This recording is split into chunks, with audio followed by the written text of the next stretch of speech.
So today what we're going to be working on is one-sided limits and a limit from calculus.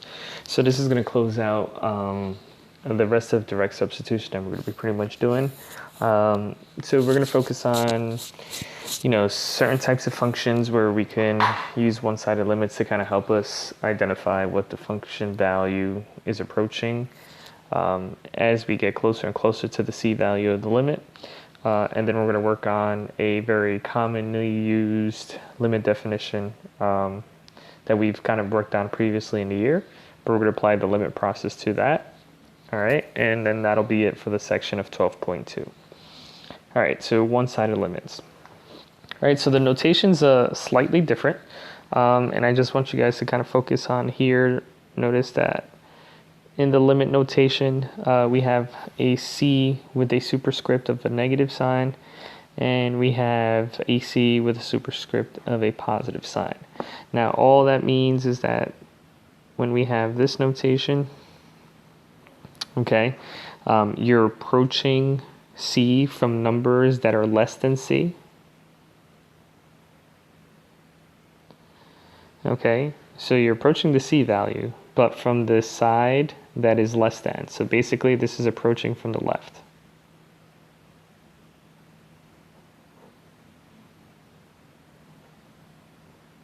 Numbers that are less than the c. All right, and then the same thing for this one. The superscript is a positive sign, so more than c. So what numbers are usually more than a value on the number line? That means they're going to be on the right-hand side of it. So we're going to approach it from the right. All right, so that's the different notation. All right, so with each of these one-sided limits, you just have to identify what side you're approaching from, and that'll kind of have an influence on what your answer is going to be. Okay, so let's look at our first case here. We want to evaluate one-sided limits. Okay, so here we have the function of the absolute value of 2x over x. Right, so really quickly, algebraically, I can kind of simplify this as 2, okay, over the absolute value of x over x. Okay, I can split up that absolute value, and then we know that since that is a constant, we're going to get 2 absolute value of x over x. Okay, so now we're doing one-sided limits, so what I want us to do here is I want us to find the limit as x approaches 0 from the left of f of x. Okay, so if this is my function here, right, normally what we would do is we would plug in the number 0. But what happens when I plug in 0? I get this.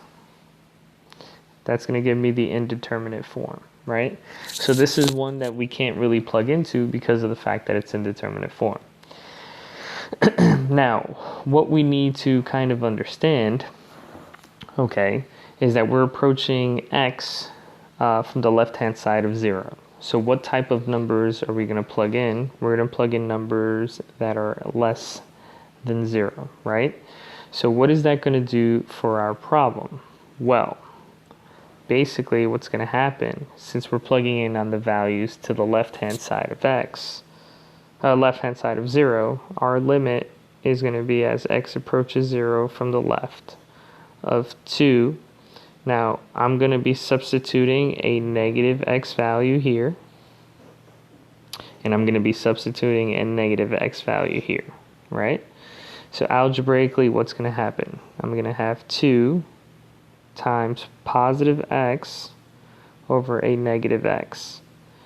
Algebraically, x and x simplify, so that gives me 2 over negative 1, which is negative 2. Okay, so my limit as x approaches 0 from the left-hand side is going to be negative 2. Now, let's look at the limit as I approach it from the right-hand side. So this time, we're going to be approaching it from positive x values. So algebraically, we're going to get 2 times x over x. So that's going to simplify. I'm going to get 2. Now, we have the limit as you approach 0 from the left-hand side to be negative 2. we have the limit as you approach it from the right-hand side to be positive 2. Now, what have we learned in the past in terms of limits as it's approaching the same number for both sides? These two here need to be exactly the same. Okay, unfortunately, they're not. So then what do we know about the limit for this particular function? Okay, it does not exist. All right. Now you can graph this function and it'll be easier to see. But again, this is how you would kind of approach it using some form of direct substitution. Okay. So here, the existence of limit, keep in mind that the function does not have to be defined at that particular location, but as you approach it, again, from both the left and the right-hand side, they have to both exist and they both have to equal the same value. Okay, so if they do not equal the same value, then the function unfortunately does not exist, or the limit does not exist at the function. Okay, all right, so here we go. Here's another example. Now this is a piecewise function. Now this is why it's important to understand both one-sided limits, because what we're going to do here is we're going to find the limit as x approaches 1 of f of x. Okay, so we have to pay attention to what, value or what piecewise function we're going to use, so that way we can go ahead and evaluate it correctly. All right, so the first one we're going to do is the limit as x approaches 1 from the right-hand side. So which of the ones would be from the right-hand side here? So left-hand side, sorry. The left-hand side would be values that are less than 1 because of that minus sign. So we're going to be using this. This would be from the left-hand side. So we're actually finding the limit as x approaches 1 from the left of this value here.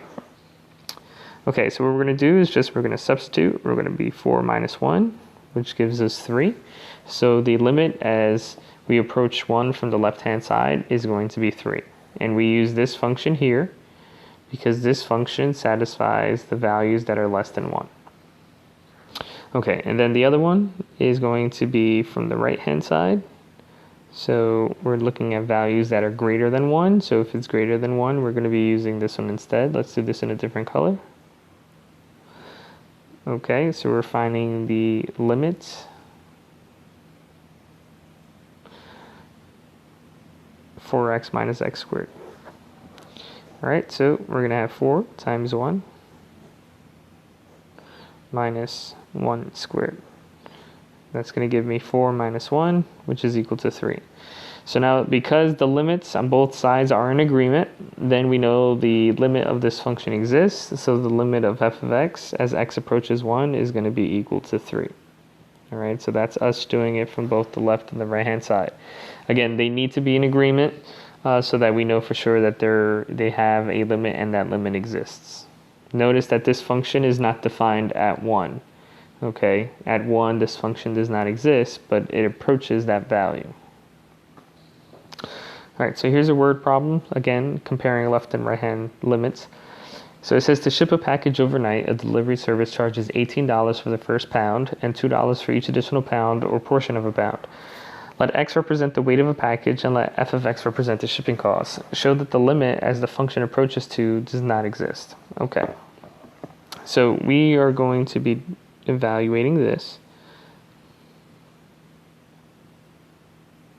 Okay, we want to find the limit of the function as x approaches 2. Okay, so we are going to have to do it from the left-hand side, and we're going to have to do it from the right-hand side. So here's the left. Here's the right.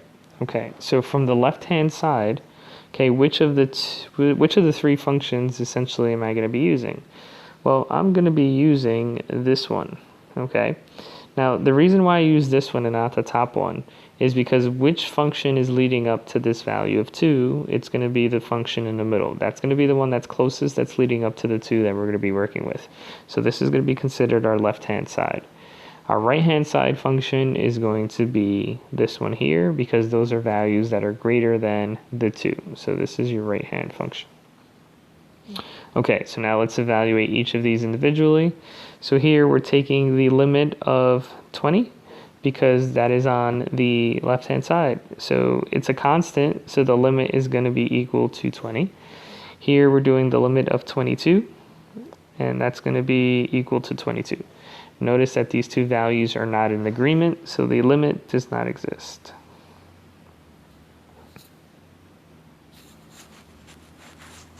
Okay, and the idea behind this type of function, the reason why it wouldn't exist, is like, let's say it's pretty much like, let's say that this was 18, 20,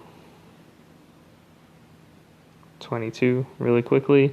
So basically what's happening is you're paying $18 up until 1, and then you're going to pay $20 up until 2, $22 up until 3, right? So you can tell that at the value of 2, which is here, the left-hand side is approaching 20, the right-hand side is approaching 22, so they're not really in agreement, right? So it needs to be in agreement for the limit to exist. All right, so let's talk about the limit from calculus. Now, what this helps us do, which we may not have time this year to do, is this limit from calculus actually is the derivative. Okay, and the derivative pretty much helps us find the slope of the tangent line at any given point on the graph. Okay, and unfortunately we probably won't be able to get there. Maybe we will, we'll see. But the derivative is exactly that. And to do that, what we do is we use the limit process. Okay, so again, I'm sure you guys have seen this before. Okay, earlier in the year we did a lot of algebraic simplifying using that function. Okay, so for any x value, the limit of the difference quotient is the expression of this form. So you're going to be taking the limit as h approaches 0, okay, of that particular function. And then direct substitution into the difference quotient is always going to give you the indeterminate form. Okay, it's always going to give you the indeterminate form. So what you then need to do is you need to simplify it algebraically so you don't get the indeterminate form. Okay, so we're going to do an example using this, and this is again leading us into derivatives, and again we'll see if we get there. All right, so it says for the function given by f of x equals x squared minus 1. So this is the function we're going to be using, and then basically what we're going to do is we're going to be evaluating f of 3 plus h and f of 3. Okay, so we want to find the limit as h approaches 0 of this particular function. All right, so let's start the process. So we're going to find the limit as h approaches 0 of, we're going to go ahead and substitute, so that's going to be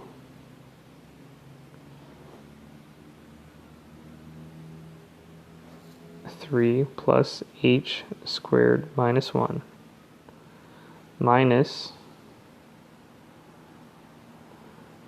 3 squared minus 1.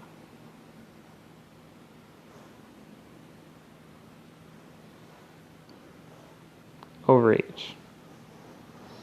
All right, so let's see what this simplifies to. So in the numerator, I'm going to have h squared plus 6h plus 9 minus 1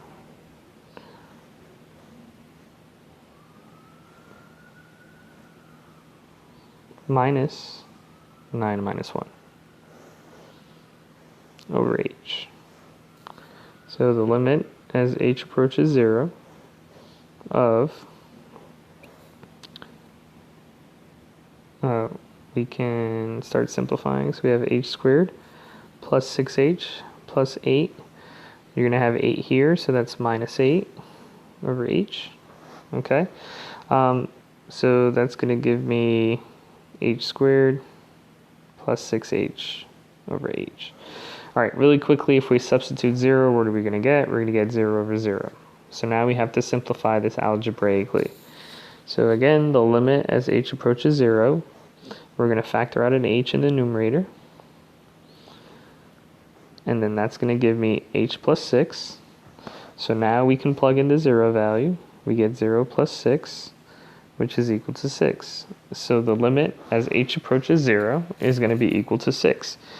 So always, you're going to get the indeterminate form if you don't simplify. So in most cases, once you start getting really good at using the limit definition of a derivative, you're just going to go ahead and continue on, simplify this. Once it's simplified, then you're going to go ahead and evaluate it by plugging in the 0 or whatever function value we're finding the derivative at, whatever x value, right? So x plus 6 here, or h plus 6 equals 0 plus 6 equals 6.